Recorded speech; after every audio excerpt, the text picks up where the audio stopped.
고린도전서 6장 1절에서 11절까지의 말씀, 성도는 세상에서 라는 제목의 말씀으로 함께 나누겠습니다. 이 세상은 분쟁으로 가득해서 법의 심판을 의지합니다. 하지만 하나님의 사랑을 말하는 교회 안에서조차 다툼이 끊이지 않고 또 교회의 문제를 세상의 법정까지 끌고 가는 모습을 볼 때 참으로 가슴 아픈 현실을 대하게 됩니다. 예전에 부목회 시절에 직업이 변호사인 한 집사님이 제게 가장 까다로운 소송이 교회 간의 소송입니다 라고 말하는 것을 들은 적이 있습니다. 그 이유를 묻자 그분은 일반 법정과 달리 교회 내 소송은 겉으로는 하나님의 의를 말하지만 그 속에는 포장된 인간적인 욕망들이 가득하기 때문입니다 라고 말하는 것을 들었습니다. 그 말을 들을 때에 얼굴이 화끈거릴 만큼 참 부끄럽다라는 생각이 들었습니다. 세상 법정에 조롱거리가 되어진 교회의 모습을 들킨 듯한 그러한 부끄러움이 제 안에 일어났습니다. 오늘 본문에서 사도 바울은 이 문제를 지적하고 탄식합니다. 교회의 문제를 세상 법정으로 가져간 고린도 교회 성도들을 향해서 성도가 세상 법정에 의지해서는 안 된다라고 격양된 목소리로 외칩니다. 여러분, 우리가 과연 누구이기에 그래야 합니까? 오늘 말씀을 통해서 우리의 잃어버린 성도의 정체성을 다시 한번 기억하기 원합니다. 첫째로 성도는 세상에서 판단할 자입니다. 본문 1절에서 바울은 아주 강한 어조로 말합니다. 너희 중에 누가 다른 이와 더불어 다툼이 있는데 구태여 불의한 자들 앞에서 고발하고 성도 앞에서 하지 아니하느냐. 바울의 통탄하는 지점은 다툼 그 자체가 아닙니다. 문제는 거룩한 하나님의 백성이 왜 불의한 자들, 즉 하나님을 모르는 세상 법정에 가서 판단을 구하고 있느냐, 그것이 우스운 꼴 아니냐라고 묻는 것입니다. 여기서 구태여라는 말을 원문 직역 그대로 보면, 그 뉘앙스를 보면 도대체 제정신이냐 이런 어조입니다. 바울은 우리의 정체성에 대해서 선포합니다. 2절에 성도가 세상을 판단할 것을 너희가 알지 못하느냐. 성도는 세상을 판단할 자들이지 판단받을 자들이 아니다라는 것이죠. 또 3절에 우리가 천사를 판단할 것을 너희가 알지 못하느냐. 그러하거든 하물며 세상 일이랴. 우리는 천사조차도 판단할 존재, 그러한 영적인 일에 부름받은 존재라고 바울은 말합니다. 여러분, 우리는 장차 주님과 함께 세상을 심판하고 다스릴 권세를 받은 존귀한 존재입니다. 왕 같은 제사장으로서 이 세상을 다스릴 자로 부름받은 자들입니다. 그런데 고작 썩어질 세상의 사소한 이익 다툼 하나 해결하지 못해서 법정에 끌려가서 피고석에 앉아서 세상 사람들에게 판단해 주십시오라고 읍수하는 꼴이 우습다라는 것이죠. 바울은 묻습니다. 5절에 영적으로 성숙하다고 자부하면서 왜 형제 간의 시비를 가릴 지혜 있는 자가 없느냐. 오늘날 이 한국 교회를 향한 뼈아픈 질책이기도 합니다. 교회가 세상 법정의 치부를 드러내고 있는 오늘날 현실을 볼 때 주님이 얼마나 마음 아프시겠습니까? 이는 우리가 가진 영적인 권위를 스스로 쓰레기통에 처박는 행위와 같은 것입니다. 여러분, 우리는 세상에 판단받을 자들이 아닙니다. 도리어 세상을 판단할 자들입니다. 여기서 판단한다는 것은 정죄한다는 말이 아닙니다. 세상이 흉내낼 수 없는 더 높고 거룩한 기준을 가지고 세상을 이끌어 가야 한다는 것입니다. 세상에 끌려갈 자들이 아니라는 것이죠. 세상은 합법이냐 불법이냐를 따르지만 성도는 하나님 보시기에 의로운 것인가, 그것이 영혼을 살리는 일인가, 이것이 우리의 기준이 되어야 합니다. 우리가 세상과 똑같은 방식으로 싸우고 욕망으로 법정에 선다면 세상은 교회를 향해 조소할 것입니다. 너희가 우리와 다를 바가 무엇이냐? 너희도 우리와 똑같은 거 아니냐? 우리는 그렇게 살도록 부름받지 않았습니다. 우리는 세상과 전혀 다른 기준으로, 전혀 다른 가치관으로 살아야 할 자들입니다. 세상이 도리어 우리를 보면서 저들은 법이 없어도 살 사람들이구나, 저들처럼 살면 세상이 달라지겠구나 라는 인식을 심어주어야 합니다. 그것이 바로 성도의 모습입니다. 둘째로, 성도는 세상에서 져주는 자들입니다. 바울은 7절 말씀을 통해서 아주 충격적인 도전을 던집니다. 너희가 피차 고발함으로 너희 가운데 이미 뚜렷한 허물이 있나니 차라리 불의를 당하는 것이 낫지 아니하며 차라리 속는 것이 낫지 아니하냐. 세상의 법정은 누가 더 억울한가 이것을 따지지만 바울은 법정에 선 순간 이미 너희가 진 것이다 라고 선언합니다. 형제를 세상 법정에 세우는 것은 사랑의 공동체라는 이 교회의 본질을 상실했기 때문에 이것이 이미 뚜렷한 허물이라고 말합니다. 그래서 바울은 뭐라고 얘기합니까? 차라리 손해를 보거라, 차라리 속아 죽어라. 세상의 논리로는 이해할 수가 없죠. 억울하죠. 그러나 그것이 우리 믿는 자들의 태도이고 세상에 보여야 할 모습이라고 말합니다. 여러분, 교회는 세상과 다릅니다. 성도는 십자가의 능력을 의지하는 자들입니다. 십자가의 능력, 예수님의 능력은 어떤 능력입니까? 세상으로 하여금 다 이기는 것이 십자가의 능력입니까? 아닙니다. 예수님은 12영도 되어지는 천사를 부르실 수 있었지만 스스로 잡히셨습니다. 세상의 눈에는 철저한 패배자의 모습이었죠. 그러나 주님의 그 거룩한 패배가 우리를 살리는 위대한 승리가 되었습니다. 바울은 고린도 교인들에게 묻습니다. 입으로는 그렇게 사랑에 대해서, 십자가의 사랑을 말하면서 왜 세상에서 소톱만큼도 손해보려고 하지 않느냐? 왜 져주려고 하지 않느냐?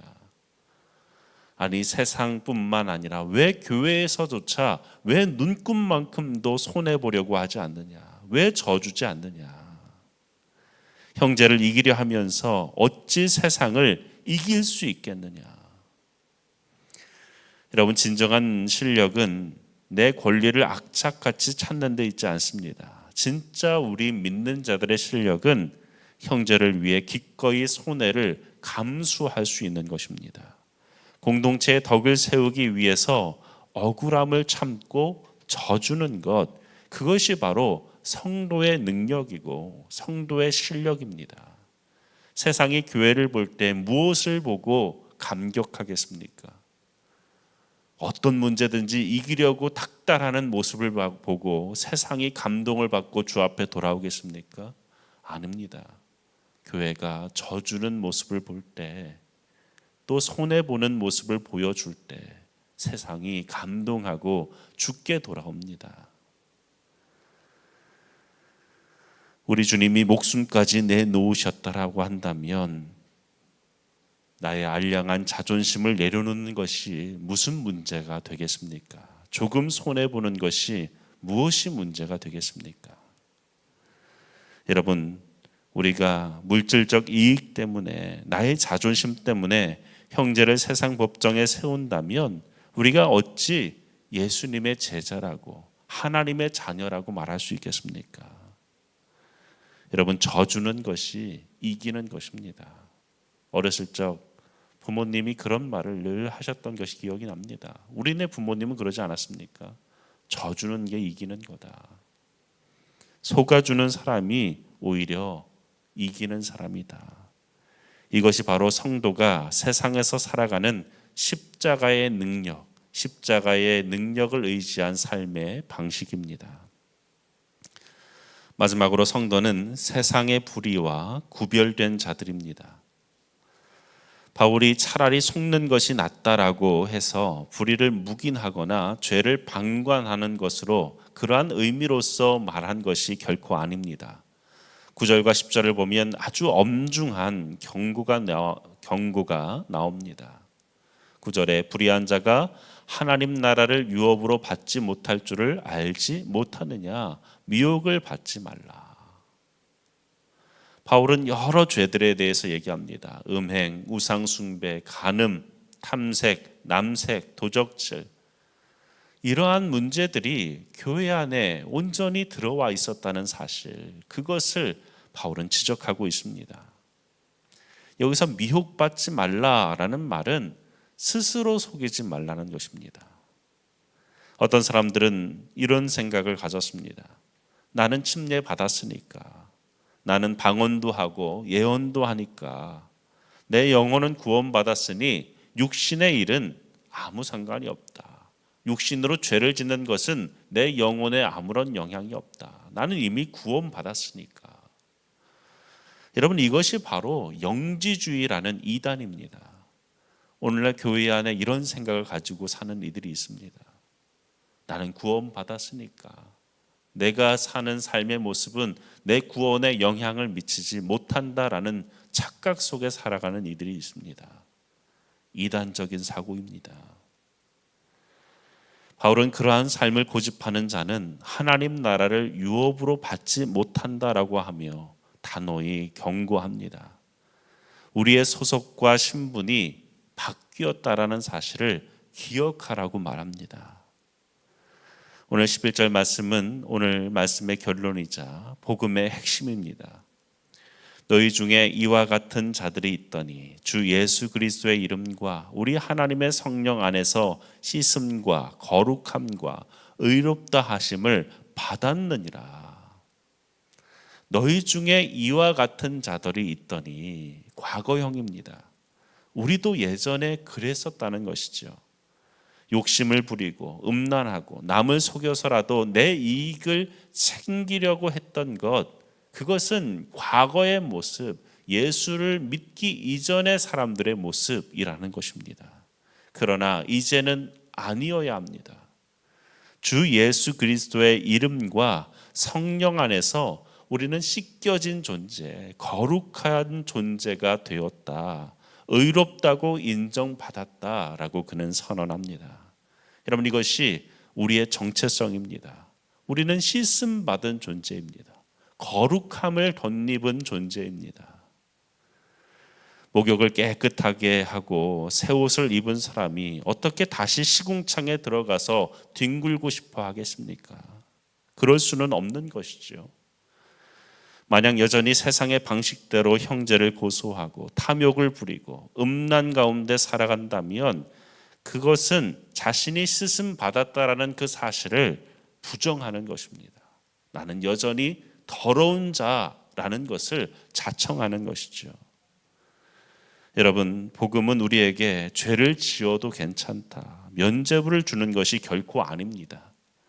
도리어 더 높은 기준을 가지고 세상 가운데 살아가라 라고 말하는 것이 복음의 요구입니다. 복음은 우리를 죄에서 건져내서 죄와 싸울 수 있는 능력을 주십니다. 세상 사람들은 법이 무서워서 죄를 짓지 않으려고 하지만 우리는 하나님이 우리를 깨끗하게 해주셨기 때문에, 우리가 거룩해졌기 때문에 그 은혜가 너무나도 감사해서 죄를 멀리하는 것입니다. 이것이 우리 믿는 자들의 품격입니다. 여러분, 교회는 세상보다 더 높고 거룩한 기준, 즉 십자가의 방식을 따르는 곳이어야 합니다. 세상은 법과 권리를 내세우지만 우리는 은혜와 희생으로 품는 자들이 되어야 합니다. 성도 간의 갈등은 세상 법정이 아닌 내가 죽고 주가 사는 십자가 앞에서만 진정으로 해결된다는 사실을 기억하시기 바랍니다. 세상을 부러워하는 자가 아니라 도리어 세상이 우리를 우러러보는 영적 기품을 가진 성도가 되어지시기를 주의 이름으로 간절히 축원합니다. 그것이 하나님 나라 백성의 진정한 실력입니다. 기도하겠습니다.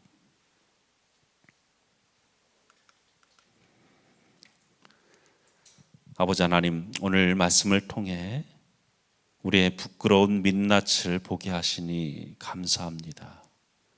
세상의 빛이 되어야 할 우리의 모습이 도리어 세상의 어두운 방식 그대로 살아가면서 형제를 미워하고 다투었던 죄를 회개합니다.